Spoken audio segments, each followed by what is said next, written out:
Te damos la bienvenida a un nuevo audio de la hora silenciosa de Palabra de Vida, donde líderes alrededor del mundo compartirán con nosotros. El día de hoy escuchamos a... Saludos a todos, aquí les habla Rodrigo da Silva desde Maine, Estados Unidos. El pasaje que me toca comentar hoy es Marcos 1 del 14 al 28, que dice así. Después que Juan fue encarcelado, Jesús vino a Galilea predicando el evangelio del reino de Dios, diciendo: el tiempo se ha cumplido y el reino de Dios se ha acercado. Arrepentíos y creed en el evangelio. Andando junto al mar de Galilea, vio a Simón y a Andrés su hermano, que echaban la red en el mar, porque eran pescadores.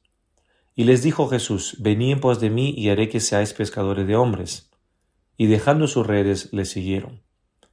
Pasando de allí un poco más adelante, vio a Jacobo, hijo de Zebedeo, y a Juan su hermano, también ellos en la barca que remendaban las redes. Y luego los llamó, y dejando a su padre Zebedeo en la barca con los jornaleros, le siguieron. Y entrando en Capernaum y los días de reposo, entrando en la sinagoga enseñaba. Y se admiraban de su doctrina, porque les enseñaba como quien tiene autoridad, y no como los escribas.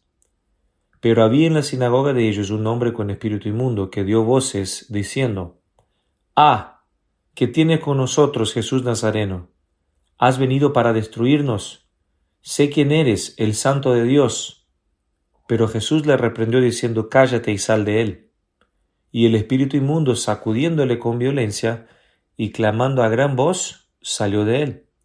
Y todos se asombraron de tal manera que discutían entre sí diciendo: ¿qué es esto? ¿Qué nueva doctrina es esta? ¿Con qué autoridad manda a uno de los espíritus inmundos? Y le obedecen. Muy pronto se difundió su fama por toda la provincia alrededor de Galilea. Saben, el Evangelio de Marcos se centra en las acciones de Jesús. Presenta una faceta de Jesús como el siervo de Dios. El Evangelio omite la narración del nacimiento de Jesús y pone más énfasis en sus acciones que sus palabras.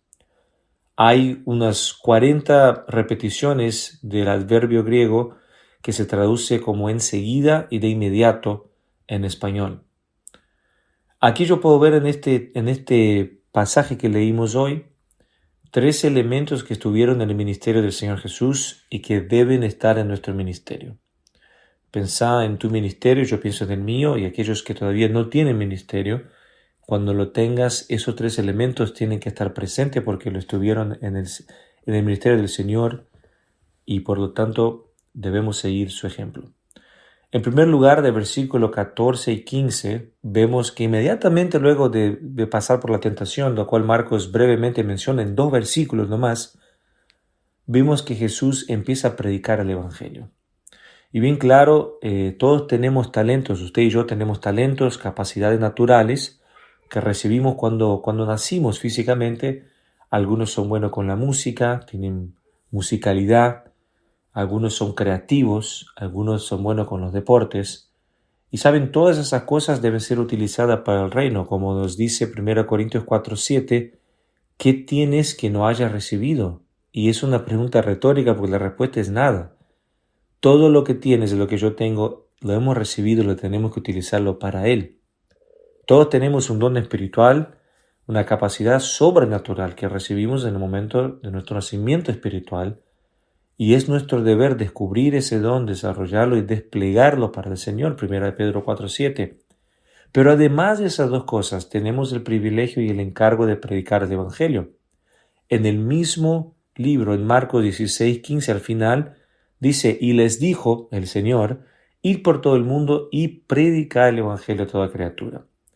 Lo que queremos decir con eso es lo siguiente: no debemos escondernos detrás de una batería, una guitarra, un micrófono, una mesa de sonido, un escenario, solo porque nos gusta eso y porque estamos cómodos.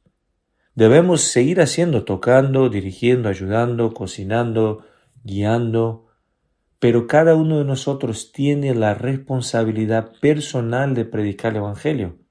Por eso Pablo dijo: ay de mí si no predicar el Evangelio.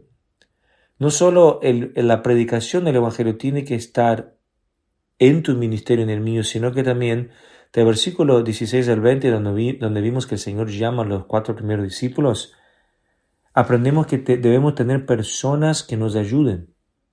Dios trata con nosotros de forma individual, pero también de forma colectiva. En el Antiguo Testamento llamó a Israel y la obediencia o la desobediencia afectaba a Israel. ¿Se acuerdan del pecado de Acán? De la misma forma, en el Nuevo Testamento, Dios trata con nosotros individualmente. Todos daremos cuenta de lo que hicimos mientras estábamos en el cuerpo, individualmente. Cada uno, dice 2 Corintios 5:10. Pero también hay un sentido colectivo, porque una de las figuras de la iglesia es el cuerpo de Cristo. El cuerpo de creyentes que forman la iglesia universal de Cristo. Y Dios eligió esa figura por muchas razones, pero una de ellas es para que tú y yo entendamos que estamos conectados y dependientes los unos de los otros. Nos necesitamos y te necesitan. El plan maestro del Señor fue entrenar y utilizar a otros para seguir su obra en la tierra, para dejarnos un ejemplo, lo que vimos en el versículo 16 al 20. Él empezó a llamar a los discípulos, lo primero que hizo.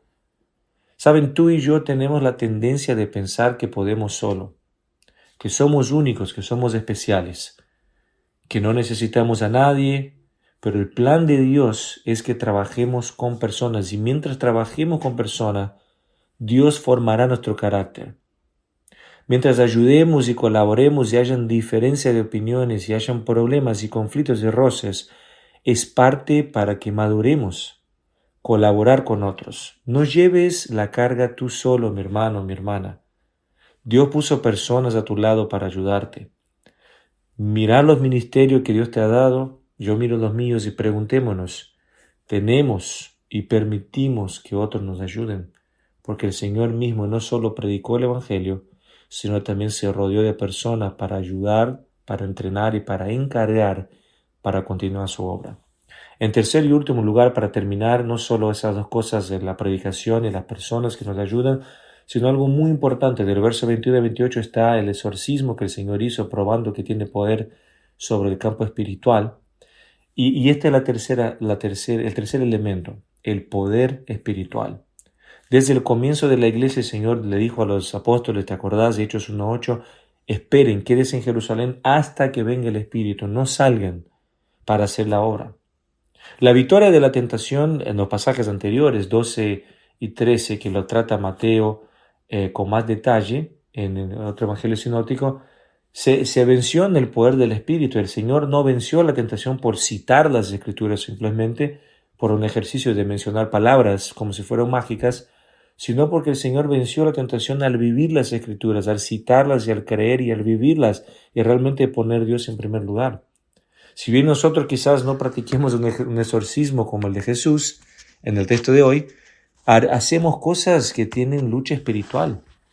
Liderar un ministerio, una iglesia, una misión y aún nuestra lucha personal con la carne y con el diablo, al cual el enemigo quiere destruir nuestro ministerio. Necesitamos del poder de Dios.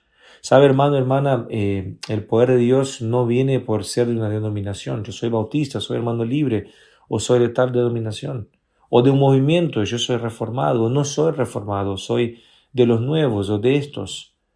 A los varones el poder no viene por dejar la barba crecer, o leer a ciertos autores de un cierto movimiento no te hace más espiritual. Si alguna cosa te hace caer en el peligro de la idolatría. El poder espiritual viene del Espíritu Santo de Dios, el fuego del altar de Dios, y solo cuando dependamos de Él tendremos esa vida espiritual. Está tu vida limpia, está tu corazón y tu mente saturada con la palabra y sometida a ese Espíritu para que podamos tener el poder espiritual que necesitamos para nosotros y para nuestro ministerio. Aquellos que son realmente del Señor, que buscarán seguir al Señor Jesús, se fortalecerán en el poder de su fuerza, colaborarán con otros y llevarán a cabo la gran comisión, predicando el Evangelio a un mundo sin esperanza. Que el Señor te bendiga y bendiga su palabra. Gracias por escucharnos. Recuerda que este audio no reemplaza tu tiempo a solas con Dios. Te animamos a que escribas tus aplicaciones personales. Hasta mañana.